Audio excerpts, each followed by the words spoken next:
Bagaimana Islam mengajarkan kita cara untuk memilih pasangan, Bu ya? Dan lagi-lagi, kalau tadi persiapan seharusnya ada. Tapi kadang orang menikah tanpa persiapan. Dan dia harus menikah karena satu hal. Maka tetap harus ada solusinya. Nah sekarang adalah, seharusnya menikah adalah dengan pilihan dong. Kalau kita menikah tidak dengan memilih, bagaimana kita akan menjalani hidup tanpa memilih? Memilih itu adalah memilih dengan akal kita. Memilih dengan akal, pemahaman kita. Bukan dengan hati. Jadi yang kita pilih adalah, jadi ini logis, jadi masuk akal. Jadi yang berbicara di sini ada akal. Di saat Anda memilih, pastikan Anda dengan akal Anda. Maka di saat sudah tidak digunakan akalnya, dia tidak memilih lagi namanya. Memilih itu melihat ini baik, tidak baik, baik, tidak baik, cocok, tidak cocok, kira-kira. Terlepas dari aku senang atau tidak senang. Yang jadi masalah adalah sebagian dari anak-anak atau yang siapapun dari kita kadang menikah tidak memilih, bukan menggunakan akalnya. Tapi keduluan dia telah mencintainya. Sehingga betul, kalau sudah cinta melekat, gula Jawa rasa coklat, dia tidak bisa bedakan. Mana bisa memilih saat itu? Makanya memilih itu adalah dengan akal. Siapa yang harus Anda nikahi? Bagaimana masa depan setelah pernikahan? Sifat akhlaknya seperti apa? Bagaimana nanti dia dengan ibuku? Bagaimana ibuku dengan dia? Bagaimana ayahku dengan dia? Bagaimana dia dengan saudaraku? Bagaimana tentang karirku yang aku bangun? Bagaimana tentang perjuangan selama ini aku mulai? Ini kita harus ada gambaran kalau kita menikah. Jangan asal. Dan kita bisa memilih manusia sejagat. Sehingga nanti kalau kita membahas selanjutnya, ada pembakufu, itu adalah keserasian. Serasi maksudnya adalah bisa menyesuaikan, ada keseimbangan. Bukan urusan nasab, bukan urusan saja. Banyak sebetulnya. Jadi hendaknya kalau kita ingin menikah dengan seseorang, harus kita punya gambaran bahwasanya aku dengan dia itu bisa seiring, berjalan. Maka kita tahu dong siapa dia. Jadi memilih. Nah, Islam mengajarkan memilih. Maka yang pertama dan utama harus kita sadarkan kepada diri kita sendiri, anak-anak kita, adalah menikah harus memilih dengan akal kita, bukan dengan hati dulu. Asalkan sesuai dengan akal kita, dia masuk akal untuk kita cintai, baru nanti kita masuk kepada wilayah langkah menuju pernikahan. Sebab nanti rambu-rambu besar kan bunyinya begini. Bangun cinta di atas pernikahan, bukan membangun pernikahan di atas cinta. Yang membangun pernikahan di atas cinta menjadi tualang cinta. Belum tentu setelah dia mencintai lalu dia menikahi. Kan sakit hati. Dan tersiksa. Dan dia tidak bisa memilih. Sehingga ada orang menikah dengan seseorang tanpa ada kriteria yang sesuai dengan apa yang dia inginkan.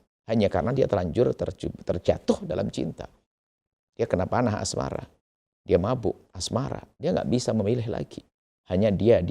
Padahal mungkin orang tuanya, ibundanya, ayahandanya, gurunya, sahabatnya telah memberikan orang jauh lebih baik daripada dia. Cuman ya itu tadi. Dunia seluas daun kelor. Gula Jawa rasa coklat. Ini problem.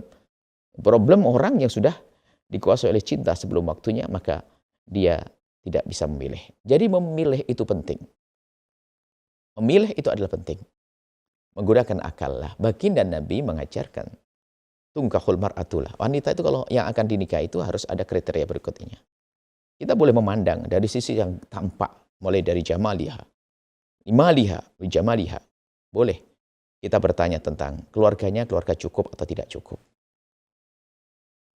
Keluarga kaya atau tidak kaya, itu sah bertanya. Kemudian kecantikannya kayak apa sih? Boleh.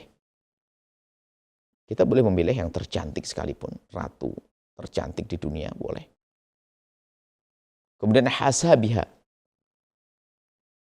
Nabi mengajarkan hasab itu adalah, sebagian orang maknai nasab bukan, akan tapi hasab itu adalah perilaku, watak, karakter. Ada orang ganteng, kaya, tapi mungkin dia emosional, pemarah, pendendam, pendengki. Kemudian di diniha, agamanya. Setelah agamanya, Nabi ngajak bicara dengan kita itu sesuai dengan kebiasaan akal kita. Biasanya kalau perempuan yang ganteng enggak? Kerjanya apa? Cantik enggak? Anaknya siapa? Kan begitu. Nabi mengajak bicara dengan kita sesuai dengan kebiasaan kita. Cuman setelah itu dibalik oleh Nabi. bidiniha, karena agamanya, fadfar bidzatid dini taribat yadak, maka dahulukan orang yang punya agama, maka kalau tidak taribat yadak, kau akan celaka. Kalau tidak, ambil yang punya agama. Nah, di sini agama menjadi dibalik jadi nomor satu. Akhirnya boleh kita mandang kekayaan dan sebagainya, boleh memandang kecantikan dan sebagainya, tapi jangan lupa, pertama kali yang harus kita lihat adalah bagaimana tentang urusan agamanya. Fadfar bidzatid dini taribat yadak. Agamanya harus kita utamakan. Inilah yang akan menjaga dia, agama menjadikan dia tetap dengan perilaku baiknya, bahkan menjadi lebih baik karena dia punya agama. Nah, ini ada memilih. Dan ini adalah logis. Ini dengan akal kita memilih. Agama, semua orang punya iman. Kenapa kita sholat sehari 5 kali?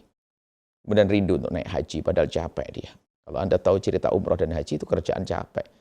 Jalan-jalan, kalau Anda lagi tawaf, kemudian sa'i itu kaki itu kayak lepas itu. Tapi orang senang. Kenapa? Ada iman di dalam hatinya. Ia menjalankannya. Perjalanan naik pesawat jauh dari keluarga dan seterusnya. Tapi kenapa? Bisa berangkat senang, bergembira, syukuran. Padahal dia jauh dari keluarga. Karena apa? Ada iman. Nah, itu harus kita tumbuh, kita bangkitkan, kita tampakkan di dalam diri kita sendiri. Sehingga di saat kita ingin memilih pasangan, tentu agama tidak akan kita tinggalkan. Fadfar bidzatid dini taribat yadak. Urusan agama kita nomor satukan, kita utamakan. Nah, apalagi nanti setelah dia mendapatkan orang yang punya agama, kecantikan ada, harta ada, dan seterusnya, watak dan karakter benar, oke, indah sekali dapat semuanya. Tapi kalau seandainya cantik, enggak. Kaya juga enggak. Akhlaknya ya biasa aja, enggak unggul-unggul amat dia. Kurang luas juga saya lihat. Tapi dia punya agama, paling tidak punya agama. Nah, ini masih lumayan. Yang jadi masalah adalah, cantiknya luar biasa. Terus, dia nggak kenal sholat. Nggak kenal menutup aurat. Mana kelebihannya? Dia kerjaannya dengan sesuatu yang haram. Wah, untuk apa? Seperti itu. Ya, ini adalah urusan agama. Jadi cara memilih itu ada rambu-rambu dari baginda Nabi SAW. Dan itu juga berlaku bagi seorang wanita kalau ingin memilih kaum pria. Jadi bukan laki tok yang boleh milih, wanita pun boleh memilih. Jadi kalau seandainya Anda seorang wanita dilamar oleh seorang laki-laki, ya, Anda bisa memilih, Anda bisa menolak kok, tidak langsung diterima. Jadi itu masalah ini lebih panjang sebenarnya kisahnya, ya. Seorang laki-laki datang kepada seorang wanita, tentu bisa melihat ketampanannya, bisa melihat gajinya berapa dan sebagainya, bisa melihat karakter bagaimana dengan ibu dan keluarganya bagaimana. Setelah ketemu baik, terakhir paling penting, gimana urusan agama. Maka fadfar bidzatid dini bukan menjadi seorang alim, bukan menikah dengan ustadz, jangan salah paham. Nah, ini adalah promonya ustadz menentang fadfar bidzatid dini taribat. Wah, berarti yang lainnya ustadz. Oh, bukan, banyak ustadz fasik juga ada kok. Tapi orang yang takut kepada Allah, sholat 5 waktu ditegakkan, puasa Ramadan dikerjakan, rindu haji dan seterusnya. Seperti itu. Ini adalah calon-calon orang yang akan dipilih. Wanita berhak memilihnya. Dan wanita pun berhak nolak jika tidak sesuai. Biarpun di dalam fikih kan ada namanya wali mujbir. Seorang ayah bisa memaksa anaknya untuk menikah dengan siapapun, tapi dia harus minta izin. Seorang anak berhak. Kalau seandainya saya tidak cocok abah, tidak boleh dipaksa. Biarpun paksaannya menjadi sah, akan tapi itu sebuah kedoliman. Memaksa anak menikah tanpa ditanya, tanpa yang sesuai dengan apa yang ada di benak seorang anak gadis. Tentunya ini semua adalah di saat anak gadis kita itu normal, belum terbedaya, belum tertipu, belum jatuh cinta dan seterusnya. Nah, seperti itu.